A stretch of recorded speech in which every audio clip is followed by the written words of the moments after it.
Bata pa lang ako, namulat na ako sa kahirapan. Dumadating sa punto na yung magulang ko nakikita kong nag-aaway dahil sa wala ng pera.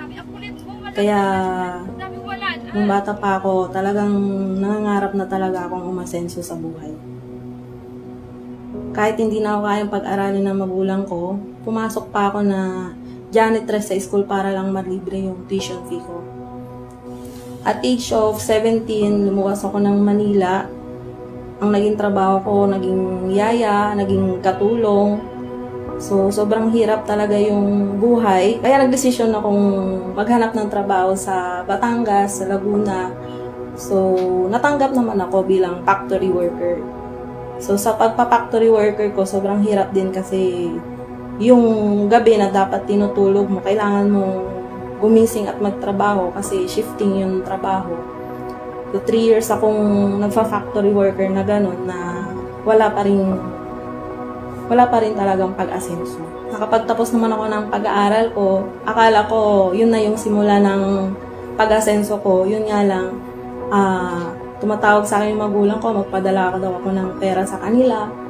Sakit sa part kasi wala din akong mapadalang pera, kaya dumating yung time na 500 na lang natitira sa akin, pinagkakasya ko siya ng 15 days. Hindi ko alam kung paano ko din nagawang pagkasyahin yun. Kaya nagdadasal ako kay Lord na sabi ko, bigyan niya ako ng magandang opportunity hanggang sa nakilala ko yung taong nag-invite sa akin sa AIM Global. Nung una, negative ako kasi sabi ko nga may natapos ako, hindi ko kailangan yan. Pero it's God purpose na din kasi dumating pa rin yung time na naging open-minded pa rin ako. Nag-start pa rin ako sa AIM Global. Nung nagsimula ako sa AIM Global, maraming challenges ang dumating. Dumating yung time na naubusan na ako ng pera at sobrang kailangan kong pumunta ng office para matulungan ko yung mga members ko. Kaya pikit mata na lang na nagwa 1, 2, 3 ako sa bus, sa jeep. Nasubukan ko ring magbenta sa iba't ibang palengke para lang may kitain kahit papaano bilang nagsisimula. Naranasan ko din mag-flyering sa iba't ibang lugar kahit sobrang mainit at nakakahiya. Nagsimula yung break ko sa AIM Global nung nagdesisyon ako na mag-market kami sa Calao. At lahat ng mga member ko, dinala ko din lahat doon. So, yung mga kinakausap namin doon, lahat ng mga seaman na nag-a-apply, mga tumatambay, at saka marami din mga OFW na na-invite din namin na sawang-sawa na din mag-abroad. Kaya, nagde-decision din silang mag-full-time sa negosyo. At, ayun, doon na din nagsimula na lumaki yung grupo ko. After 1 year, naging millionaire circle ako ng AIM Global. At nalabas ko din po yung first car ko. Kotseng panlalaki pero babae ngayon yung nag-drive, yung Toyota Fortuner. At ngayon, nakatira na rin po ako sa isang condominium na katabi lang sa Calao office. Sarap kasi tuwing gumigising ako, tanaw ko ang buong Manila. Masarap na part after 2 years, nakapag-travel ako sa 4 na country, sa Bali, Indonesia, sa Singapore, sa Hong Kong, at saka sa Thailand. So, ang sarap kasi sa trabaho, never kong na-experience yung ganyan. Pero nandahil sa AIM Global, sobrang thankful ako kasi naranasan ko yung mga bagay na yan. At sa 2 years na yan, naging part ako ng AIM Global na top 500. Na dati pangarap ko lang yun, pero ngayon sobrang overflowing blessed kasi kahit 2 years pa lang, pero ayun, parte na ako ng top 500. And dahil dito sa AIM Global, yung 1 year na sweldo ko sa trabaho ko, dito sa AIM Global naranasan kong kitain lang ng 1 buwan. Yun, tsumeke ako ng 100 to 200,000 per month.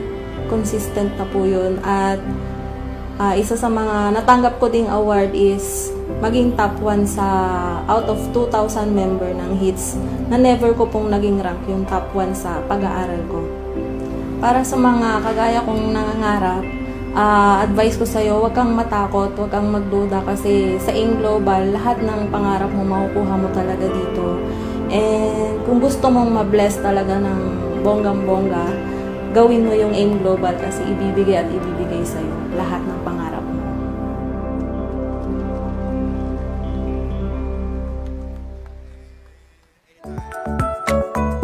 Good morning, AIM Global! Bago po magsimula, gusto ko munang magpasalamat sa taong nagdala sa akin sa AIM Global. Walang iba kundi si upline Jason Hatikot, saka si upline Shai. Okay lang ba palakpakan natin yung direct upline ko? Sa AIM Global, nag-start ako, sobrang hirap yung buhay namin. Galing po ako sa Cagayan Valley. Bata pa lang ako, yung mga magulang ko, grabe sila mag-away kasi nang dahil sa walang pera. Bilang anak, ang sakit sa pakiramdam na nakikita ko lagi yung magulang ko na ganun. Nang dahil sa pera, minsan pag nag-aaway sila, dumadating yung punto yung papa ko, minsan napapadugo niya yung mama ko. Na yun yung drive ko sa sarili ko na sabi ko, hindi ako papayag na habang buhay kaming mahirap. Kaya lumating din yung time na sabi ko, gusto ko magtapos ng pag-aaral. Pero dahil sa yung magulang ko, yung papa ko, sobrang nalulung siya sa babae, nalulung siya sa sugal. Sabi, anak, kailangan mo nang tumigil sa pag-aaral kasi hindi na ako kayang pag-aaralin pa. Pero ako, dahil sa sobrang pursigido akong masenso, akala ko kasi noon kailangan magtapos ka ng pag-aaral. Kaya nag-apply akong working student sa school namin. Hindi ko alam na yung nag-aantay palang trabaho sa akin sa school, maging janitress doon. Nakakahiya sa part ko noon na after ng school ko, pupunta ako sa room ng mga kaklase ko na lilinisan ko yung kwarto na yon. Kala ko 5 years ko na yung gagawin, pero after isang sem lang, tinanggal na ako. Hindi nagustuhan yung paglilinis ko. Grabe yung iyak namin no, ng kaklase ko. Yung inaasahan ko na sabi ko, makakapagtapos ako ng pag-aaral nang dahil sa pag-working student. So, wala na. Kaya nagdesisyon akong lumuwas ng Manila. Pagluwas ko ng Manila, ang sabi sa akin ng pinsan ko, sabi niya, May, sama ka sa akin, tutulungan kitang mag-apply sa Manila. Tumagal ng ilang buwan, di ko na malayan. Ginawa na niya akong katulong, ginawa na niya akong yaya ng mga kapatid niya. Ang sakit sa part na sabi ko, bakit ganun? Akala ko ba tutulungan niya akong maghanap ng trabaho? Pero kahit ganun yung parang nangyari sa akin, nakaramdam ako, sabi ko, hindi pwedeng ganito yung buhay ko. Umalis ako sa pinsan ko, hinanap ko yung tita ko dito sa Kamuning. Sabi ko, alam ko may tita ako dito eh. Kaso hindi ko alam kung saan ko siya pupuntahan doon. Ang bait na Lord kasi kakaikot-ikot ko dun sa palengke na yun, bigla ako nakasalubong yung asawa ng tita ko. Nagdesisyon ako, naghanap ng trabaho sa Manila, nag-apply ako sa mga cashier sa SM. Lahat na ng SM in-applyan ko, hindi ako tinanggap. Bakit? Kung makikita mo yung itsura ko, mukhang probinsyana, wala talagang dating. Kaya nga yung mga sales lady ngayon, di ba magaganda? No choice. Naisip ko, sabi ko, punta ako ng Laguna. Mag-apply ako doon. Isang apply ko lang sa Laguna, sa factory, natanggap naman. Pero tumatawag yung magulang ko, anak, magpadala ka naman. Sabi ko, ma, wala akong naiipon dito.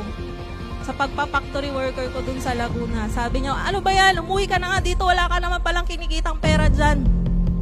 Kaya, sabi ko, ituloy ko na yung pag-aaral ko. Mag-working student.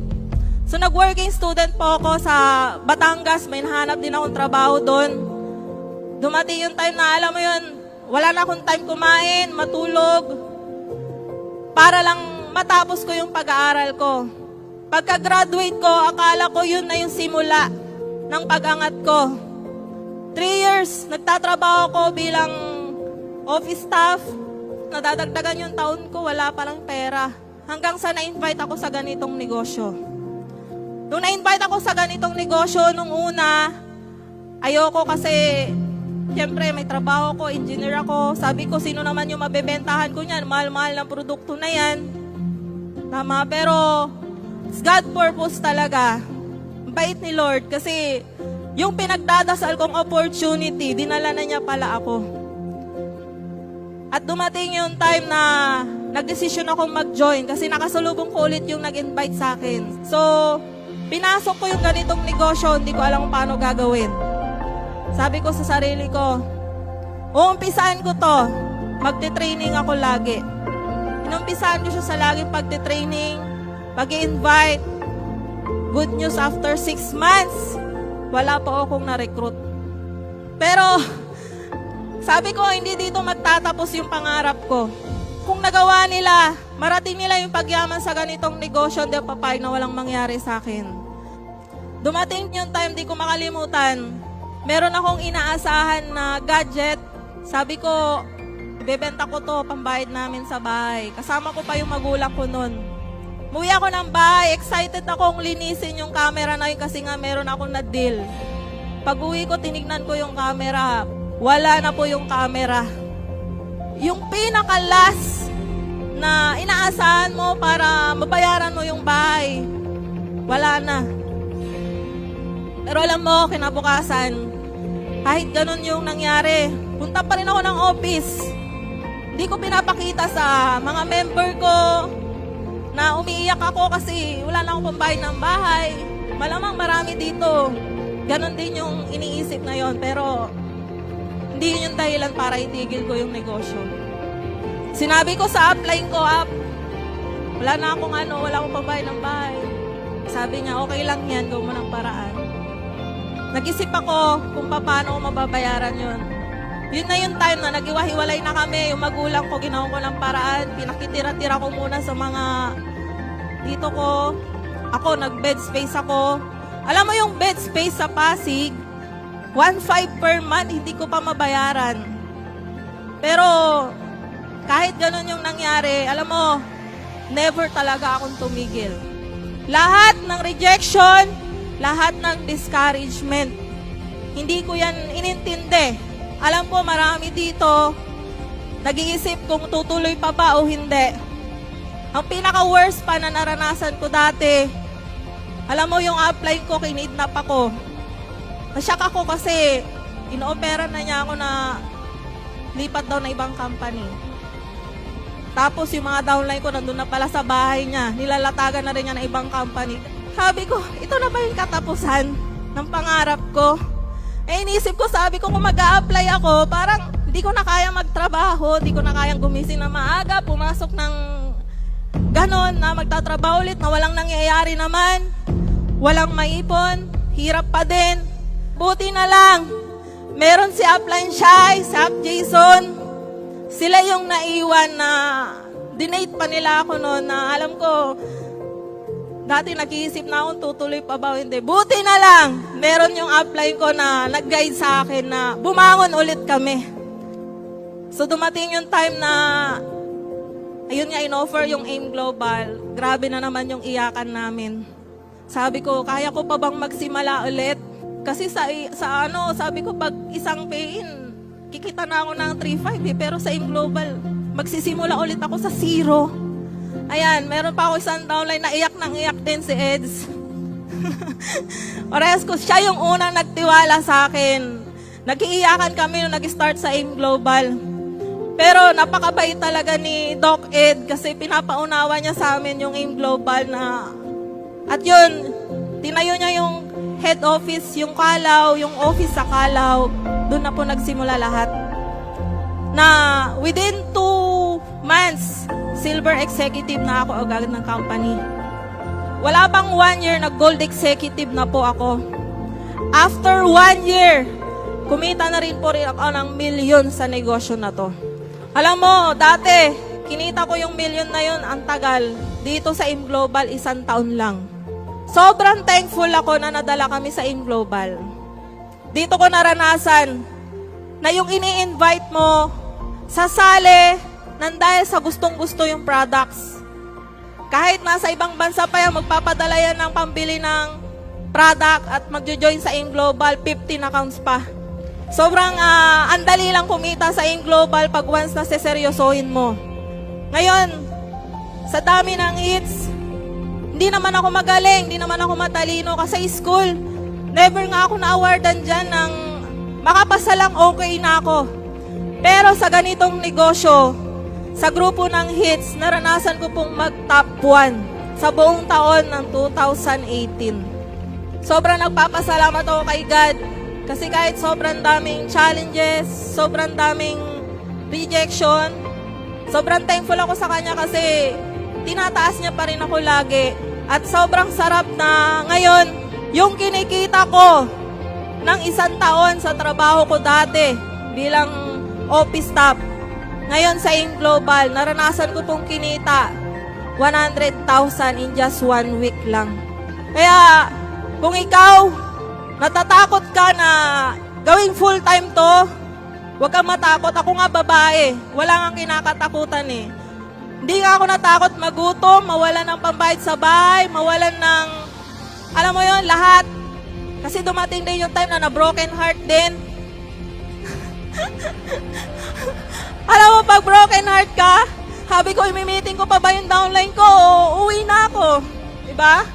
Pero, dahil andun, nangingibabaw pa rin yung pangarap ko, tinutuloy ko pa rin kung ano yung kailangan kong gawin sa negosyo. Lahat tayo kailangan maging matatag. Itayo mo yung bandera ng mga babae kung babae ka. Hindi pwedeng lalaki lang yung kumikita ng malaki. Kailangan lahat ng babae, tumayo ka, ipaglaban mo yung pangarap mo. Huwag na wag kang papayag na meron. Pipigil ang pangarap mo. Sa AIM Global, walang nauna, walang nahuli. Kasi nandito ako ngayon, tumatayo sa inyo sa Moa Arena.